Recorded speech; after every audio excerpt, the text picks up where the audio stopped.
Hi friends, అందరికి ఎలా ఉన్నారు? ఈ వీడియోలో మనం పశువుల్లో లివర్ టానిక్స్ తాగిపించడం వల్ల ఎలాంటి ప్రయోజనాలు ఉన్నాయి అనే దాని గురించి మాట్లాడుకుందాం. సో 5 పాయింట్లుగా మాట్లాడుకుందాం. సో ఫస్ట్ పాయింట్ వచ్చేసి పశువులలో మేత మేసేటువంటి కెపాసిటీని ఇది పెంచుతుంది. సెకండ్ పాయింట్ వచ్చేసి డిటాక్సిఫికేషన్ కెపాసిటీ పెంచుతుంది. అంటే పశువు తీసుకున్నటువంటి ఆహారంలో విష పదార్థాలు లేదా హానికరమైనటువంటి బ్యాక్టీరియాలు వచ్చినప్పుడు దీన్ని విచ్ఛిన్నం చేసేటువంటి కెపాసిటీ అయితే పెరుగుతుంది. థర్డ్ పాయింట్ వచ్చేసి రోగ నిరోధక శక్తిని అయితే పెంచుతుంది.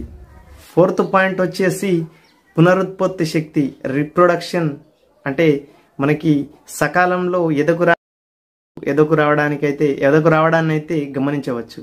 ఫిఫ్త్ పాయింట్ వచ్చేసి పాలిచ్చేటువంటి గేదెలలో అధిక పాల పెరుగుదల, అదేవిధంగా ఎదుగుతున్న దూడలలో అధికమైనటువంటి వేగమైన పెరుగుదల అనేది ఈ లివర్ టానిక్స్ తాగిపించడం వల్ల గమనించవచ్చు.